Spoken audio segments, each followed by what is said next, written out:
The Yoga of Gurdjieff, written and narrated by Swami Shankarananda.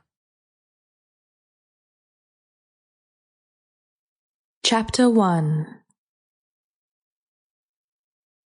I want to welcome everybody to tonight's first in a series of 5 talks on the psychology of man's possible evolution by P.D. Ouspensky.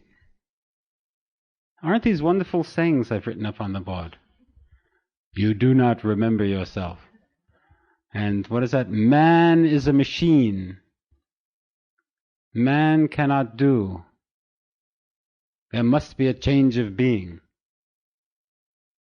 These are very Gurdjieffian. I'll see if I can sort of set the stage. Who is Ouspensky? Who is Gurdjieff? How many have read some Ouspensky or Gurdjieff in your life? A few. How many have read a book In Search of the Miraculous? Anybody know that one?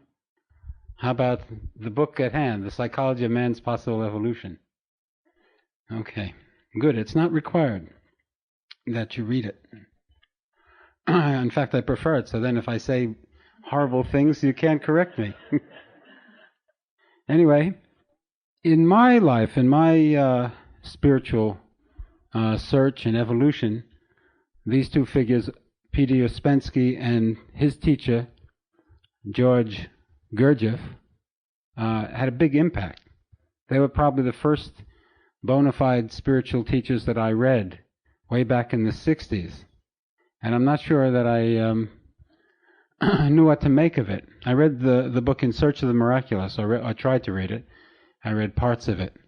But it had a big impression on me. Gurdjieff at some point went off to the east to gather wisdom. And the book Meetings with Remarkable Men is about that search. He goes off to the desert, he goes to Iran, he goes to Afghanistan, into the mountains, and he gathers fragments of what he thought of as the wisdom teaching of humanity.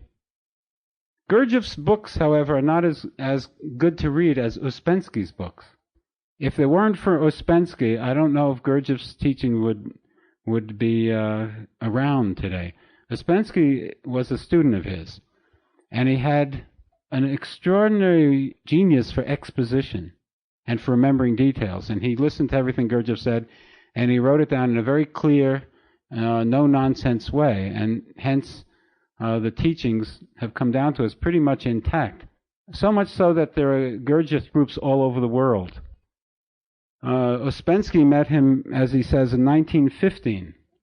He reports about it in The Search of the Miraculous. The impression you get is that Ouspensky is very precise intellectual and a very good transmitter of the ideas there. And I used to have the idea that he really had very little attainment, that Gurdjieff was the genius and the great spiritual fire, and that he didn't focus on what I would call the transforming techniques, or the sadhana, the practice. And yet in looking at this book, it's very clear that his focus is on the practice. His focus is not on the ideas, but on what you can do to transform yourself. And that can be summed up in one word, which is the technique he calls self-remembering. So we do not remember ourselves, so the solution to that is remember ourselves. So that's the heart of it. The heart of what the Gurdjieff-Ouspensky teaching is, remember yourself. But before you remember yourself, you have to do one other thing, which is observe yourself, or know yourself. So hand in hand, self-observation and self-remembering go hand in hand. But we'll get to all of that. Okay, Gurdjieff says, I love this powerful negativity of his quotes. And you should probably do it in some kind of Middle Eastern accent, you know. You do not remember yourselves. You do not feel yourselves. You are not conscious of yourselves. That's Gurdjieff. He was a pretty fierce teacher, by all accounts. Ouspensky says, we're always moving between two shores, between sleep and awakening. Now that's a metaphor we're used to, about awakening. The Upanishads Sample complete. Ready to continue?